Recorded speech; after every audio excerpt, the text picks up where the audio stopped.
All right, I don't know where to go with this. Yeah. So I'm just going to jump right in. We've been doing this series called Signpost, right? Beliefs that change everything. And really, it's just a list of like 10 things that I think it's just really important for us to have in and down, for us to say, yeah, I assent to that, long to aspire to that. And some of those are a little bit more difficult to convince us of because they're very countercultural. But last week certainly is a little bit more, or a little less controversial, a little more culturally relevant, or at least given. And today is one of those as well. And so let me just jump right in with this concept and our signpost to talk about this morning. And that is that God calls all Christians to show compassion to those in need. Now, the reason we're sharing this is I believe wholeheartedly this is it is a central command of Christ for us to be showing compassion. I say Christ, I mean certainly throughout the Old Testament. I remember, I've shared this before, that I just exposed myself to the Old Testament for the first time in high school, like reading the Bible all the way through, was in high school, and there was a lot of it I just didn't get. I just didn't understand. But one of the couple of the things that were really, really clear as I read through the Old Testament particularly was that God really dislikes idols, and he really hates it when we don't take care of the poor. So with those concepts in mind, as we begin to look, and I think we definitely want to jump into it, God deeply cares. Here in Psalm 82, 3 and 4, defend the weak and the fatherless. Uphold the cause of the poor and the oppressed. Rescue the weak and the needy. Deliver them from the hand of the wicked. I should probably get into a little bit of the history here. When it says things like the fatherless and defending the weak and the fatherless, you need to understand in the ancient world, the man was the center of economic activity. And by that, I don't mean that he was the sole breadwinner, so to speak. I mean, he was, but the work that women did primarily was for the household and would build up the household a lot. Food preparation took forever back in the ancient world. I mean, you would spend 10 hours a day just preparing food for the day. I mean, it was crazy, the amount of work it took. And so economic activity outside of that was associated with the men were supposed to be in the marketplace generally, and there are exceptions. But the way that women and children, the fatherless, were taken care of had everything to do with which man they were associated with. First, their dad, and then maybe, and if in case of a woman getting married, would transfer to that home and be taken care of there, and that just became the source. And so a woman without a husband, but also without a dad, or a child without a dad, was disconnected from economic life. It was very, very difficult. There were no social safety nets. How are they supposed to continue? Well, in many ways, they were the lost and the broken. So when it talks about the fatherless, the poor, the oppressed, talking about people who just really don't have other options and other choices. So if we were to translate into modern day, it's not necessarily to say the fatherless as much as we are saying the poor and the desperate and the needy. As a matter of fact, you can get that from the way this is written without going too deeply into Hebrew poetry. You'll notice that they kind of repeat these themes. So it's like defend, weak, fatherless, uphold the cause, poor and oppressed. That kind of idea, so you can kind of put them in juxtaposition. The poor and the oppressed are the fatherless and the needy. So God wants that of us, and the truth is, like I said, it's not very controversial. What's really fascinating is, to me, if you really look at the idea of caring for those who are poor, it's one of the areas where our general culture, that's exactly what they think the church should be doing. I fell across this study, basically just asking people, this was in 2020, what is a church's role in the community? And that asked, everybody, and then separated out the Christians and the non-Christians, and then pastors. And so the right answer is whatever the pastors came up with. But the others, and they asked, like, what should the church be doing? And, you would think, okay, tell others about Jesus. Well, what's interesting, the non-Christians, yeah, maybe. 3 in 10 think maybe they should tell about Jesus, but the big ones are down here, providing hands-on help for those in need, practically assist those in need. For non-Christians, they believe one of the things they agree that the church should be doing, at least more than any other thing, is helping those who are poor and in need. And so, I think they're wrong to limit it to that. But how did the church get the reputation for caring for the poor and the needy? I mean, they've got the reputation. I get calls regularly. People calling saying, hey, can you pay my rent? Hey, can you cover this? All the time. And we're getting this. Why? Because the church has developed a reputation over the centuries as those who help those who are in need. Now, when we talk about helping those who are in need, there's certainly a lot more needs. I mean, I think certainly caring for those who are in need might mean, you have somebody who's just deeply struggling emotionally and you're being a good friend to them. I think that counts. But I'm going to center in on just the very obvious idea of giving to those who are in need, because it's absolutely necessary. So I'm going to just ask the question this way: why we don't give to those in need? Now, when I'm saying, I am really speaking to Christians here this morning. If you're not a Christian, and I don't know that I can say any of this applies to you. I think it's great if you do it, that kind of stuff. But there's something central to those of us who are Christians, trying to follow the heart of God, trying to do as He commands, that this really needs to be spoken about. And so when I ask the question, why don't we, or ask it a statement, this is why we don't give to those in need, the first blank in your outline is, well, we actually do.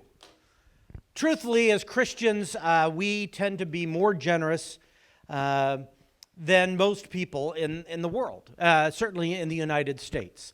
When asked, specifically in the U.S., have you given to any kind of charity, in the past year, 6 out of 10, 3 out of 5 people will say, yeah, I did, I gave something. I gave something. So 60%. If you ask practicing Christians, that goes up to 90% of giving. The 90% of them will say. And the thing is how much in terms of actual dollar amount that practicing Christians give compared to, say, those who have no faith at all. They give on average 6 times as much as the non-practicing Christian, or somebody who would be a non-Christian. 6 times as much in the course of a year. What's even interesting is, obviously, as you'd expect, Christians are, the bulk of their giving ends up going to their church and the ministries, as that makes sense. But Christians actually support secular charities at a greater rate than non-Christians do. We tend to be generous. We are generous people.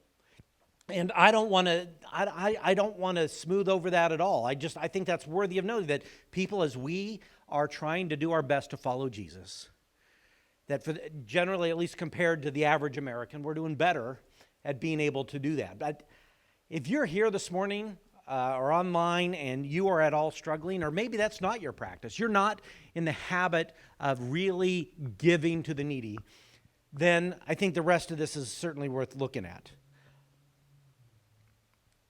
One of the reasons why we don't give to those in need is we simply just do not prioritize God's commands.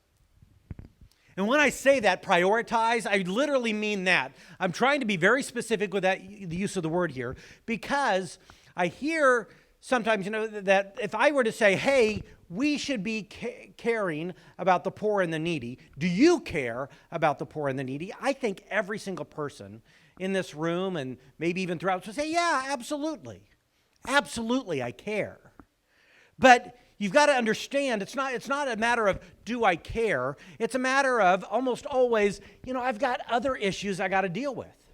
Like I want to be more generous, but things are hard at home right now. I want to be generous, but my rent just got raised. I'd like to be generous, but I've got this bill that has come up that I want to be generous, but I'm saving up for a vacation. Like, we have these things in our mind, and the truth is we only have so much money, and we only have so much that bandwidth, and so what happens is the idea of giving isn't really very high on the list.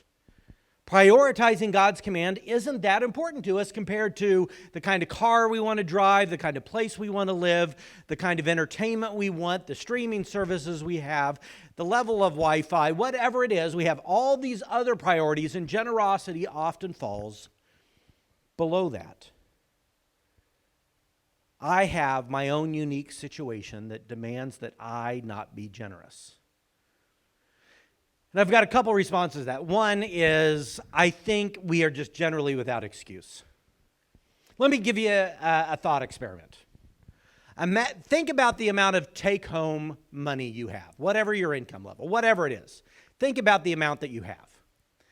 Now, if I were to give you the chance that you could take that actual dollar amount and still regularly receive it, and I could send you back to 1873, 150 years ago, with that exact amount, would that be good? Would you take advantage of that?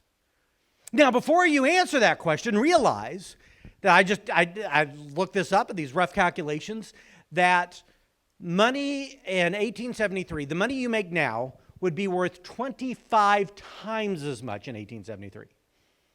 That means if you are bringing home $1,000 a month, that would be 25 grand a month in equivalent buying power in 1873. You would have so much more, 25 times your income rate. How many would want to go live back in 1873? Okay, 3 of you want to. No antibiotics. Nah, yeah, electricity would be really hard to come by. The Wi-Fi was horrible back then. Like, a lot of the things that we have that are just general, whether paved roads, indoor plumbing in some cases, homes that aren't made out of dirt. Like, a lot of things. Look, way back in ancient history in the 1970s. My parents bought some encyclopedias. It was really, really costly. It was costly to buy those encyclopedias, to get an entire set, and they're like, we're interested in our kids' education, and it was really helpful. I remember trying to read through them all because I wanted to be on Jeopardy one day, and I didn't get very far, maybe to the C's, but anyway, the thing is that, and now they can't give encyclopedias away. Nobody wants it. If you have a set of encyclopedias and you go and try to donate it, I've seen booklet. No, they won't take them because they don't sell. Nobody wants an encyclopedia. Why? Cell phones, the internet, Wikipedia. We have way more access to information, more up-to-date information all the time. And yet, how is that going to show up in our wealth? It doesn't. When we think about the things we have, we usually think about the income we get, the thing and the separation between how much we have and what we want to buy, but to realize that we live better, even those of us who are just scraping by, live better than most humans throughout history. That we live far better, few of us, except for those 3 weirdos in here who want to go back to 1873. The few weirdos, and that would have been a lot rougher. A lot more difficult, and yet that's one of the things we have. We are, the poorest among us right now are wealthier than most people in human history, including the rich. And so when Jesus is telling us, when God tells us to give, he was talking to people who didn't even have the kind of comforts they had in 1873. Saying, I know things are tough. I know you have only so much food, and I know you're worried about what harvest is going to be this year, but I'm telling you to care for those who need it. So I think we are certainly without excuse, but the other thing is this. I'm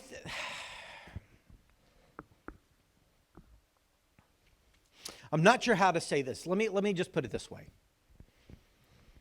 we are really good at just looking at our lives and thinking about our needs. And we will label most of our desires as needs. I need to do this.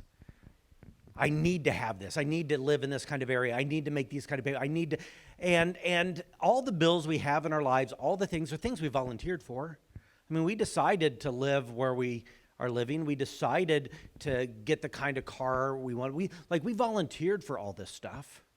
And yet we are very, very aware of like, man, but that's still not enough. And one of the cries I hear over and over from our culture is, man, if I just had a little bit more money, it would solve all my problems. And I want to tell you, if that's in your mindset, that should be a big alarm that goes off. Because if that's your heart, you will never have enough. Ecclesiastes puts it this way: whoever loves money never has enough. Whoever loves wealth is never satisfied with their income. And I know nobody's going to say, well, that's me. I love money and I love wealth. Nobody says that. Nobody thinks they're greedy. Nobody thinks they're materialistic. Like we just think, well, I'm just normal. But I just have to tell you, if you find yourself, there are times when we are really desperate and we are counted among the poor and we do really have deep needs. I'm not suggesting that's never the case, but I am suggesting if you hear yourself saying, I just need more money, that you should question really where you are and where your heart is in life.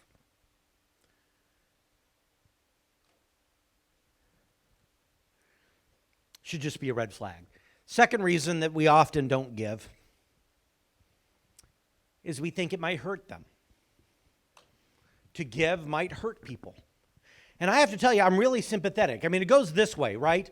If I were to just give money to some guy on the street, like I don't know what he's going to spend it on. He may spend it on something that's going to hurt him, more drugs. He may do something. I don't know what he's going to spend. It may hurt. And the truth is I am sympathetic to that argument. We should be aware. One of very eye-opening books for me is When Helping Hurts.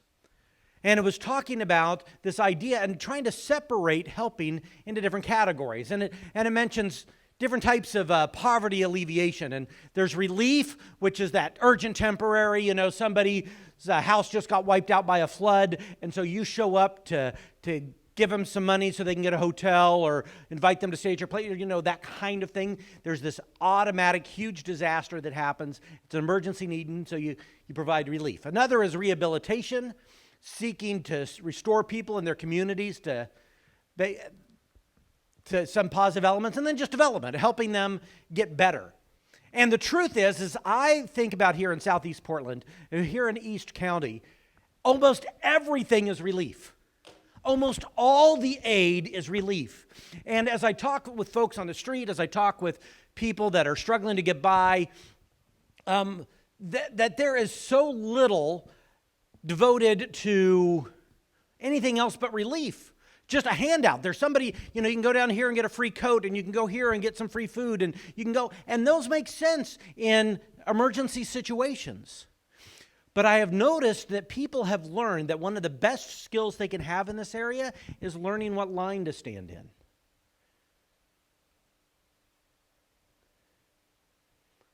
I get it.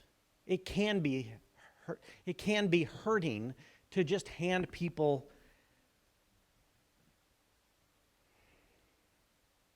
A couple Sundays ago, I stopped at Panera specifically, and because I have this SIP Club thing, and I'm not sponsored by Panera, but I'd happily be if you want to. And so I get, I just get coffee, and I come, and there was this guy going out with just like load trash bags full of bread to his car, and what happens is it was the bread from the day before that Panera had made, and they were getting this guy, and he was going to go give it, and so I asked him, I'm like, what do you do with this? And he goes, oh, well, various places. Like he was a little cagey about it, but I start talking to him more and get his story, and I'm like, I'm late, but it's 20 plus minutes of him just telling me what's going on, and it was really fascinating as he says, I I've been doing this for years, even before they had a program. I just went to my local Panera and said, hey, you've got this extra, can I do it? And he says, I distribute it. And he says, and the truth is it's hard on the street. I'll go hand, this basil tomato loaf to somebody on the street, and they look at me and say, yeah, can you bring pizza next time?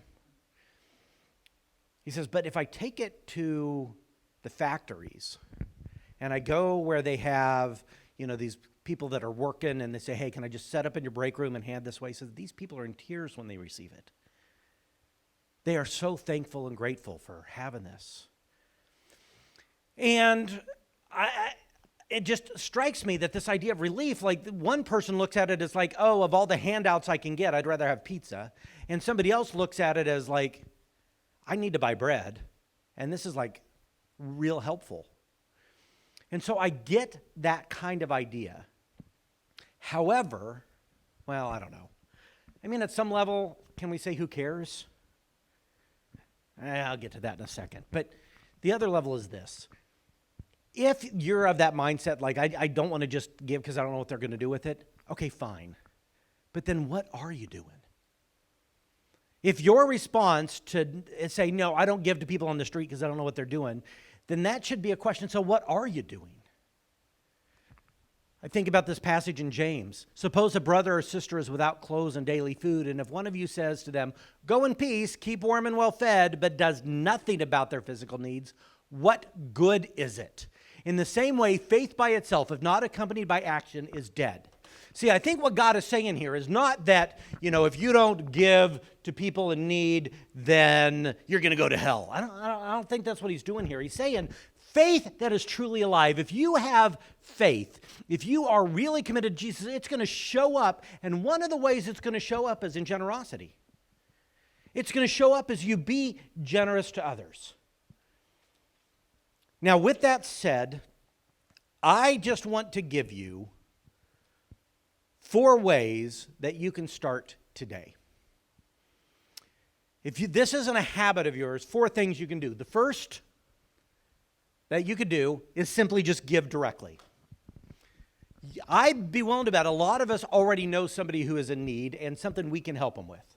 And I know a number of you already do. I look around this room, I see people who've had people live in their homes because they needed a place to stay for a while. We heard the story last week about giving some money to help pay for some groceries in line.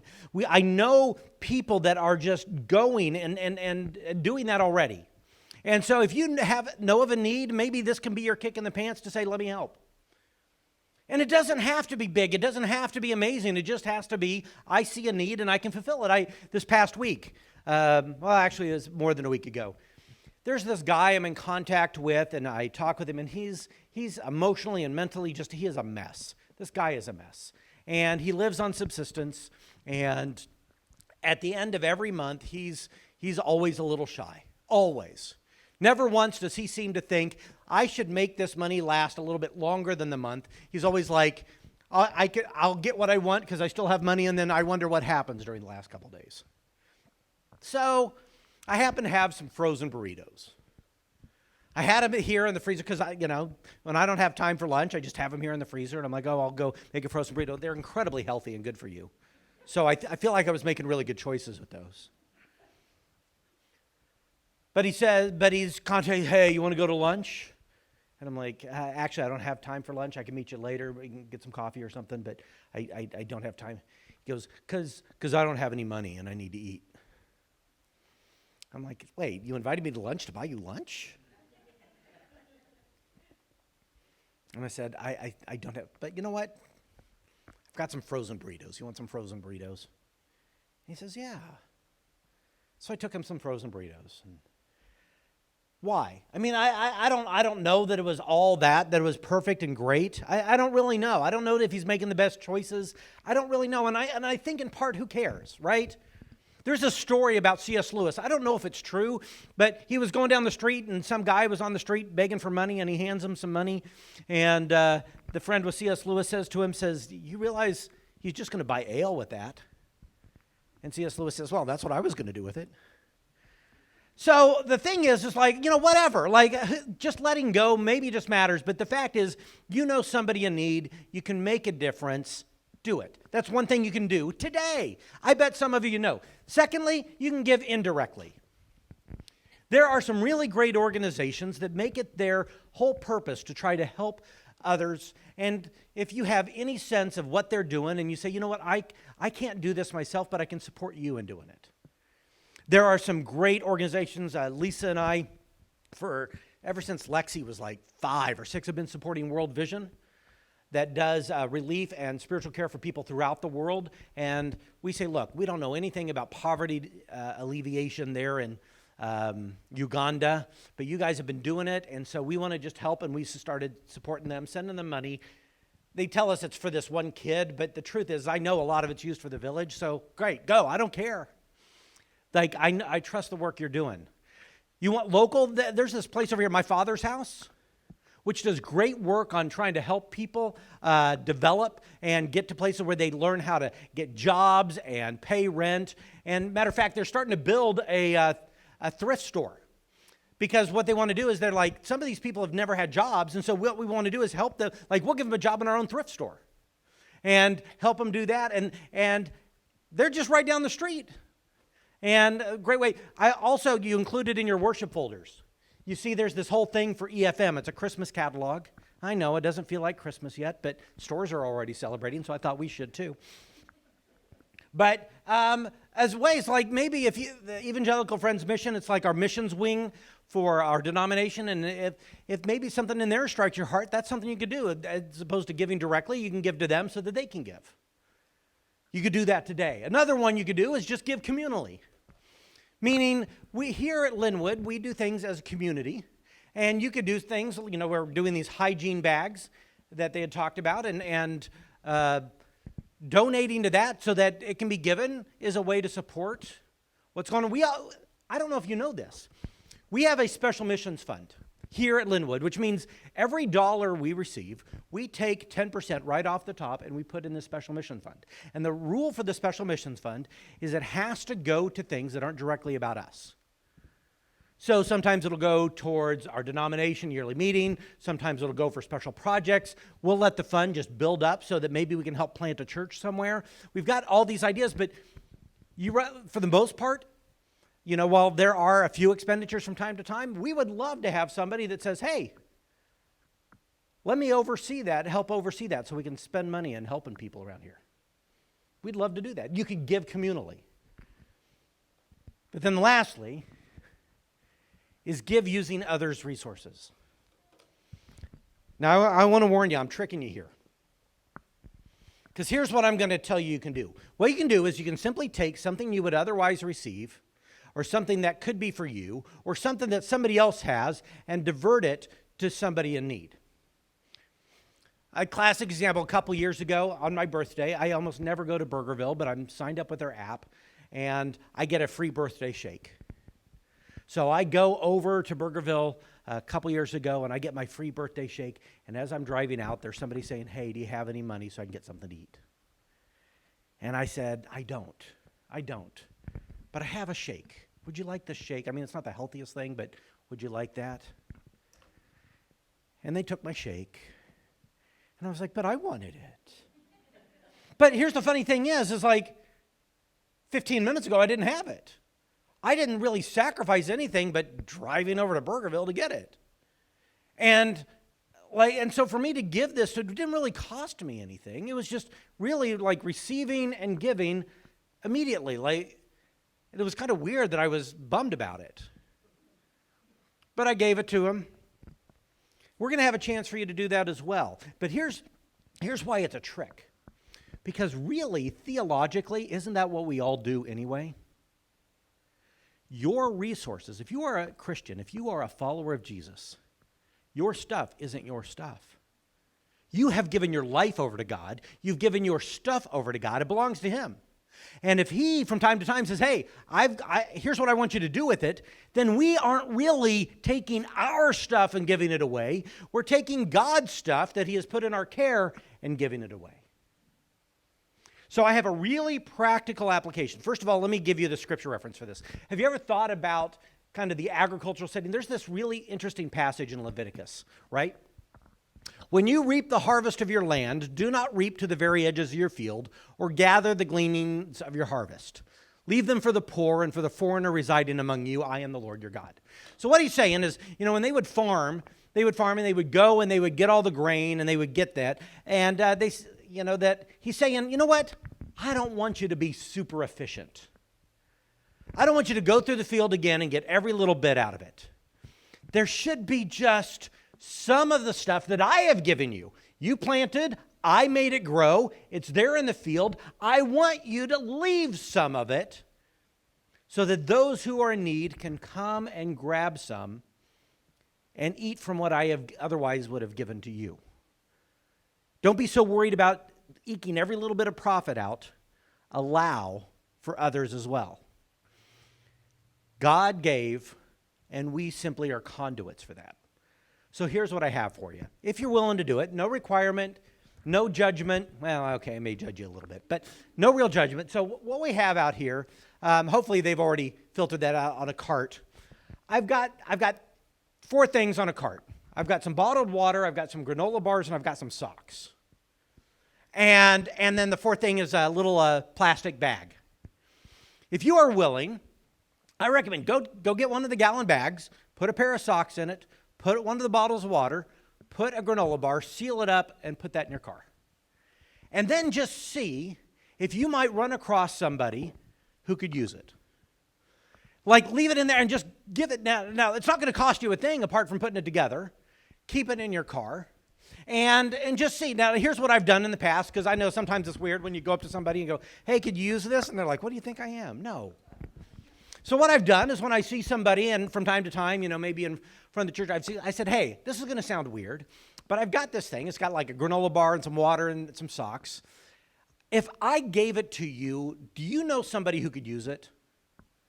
And I've had people go, well, I could use it. Well, yeah, that's fine. Or if you know somebody else, you want to give it away, like, that would be great. Could you take a couple?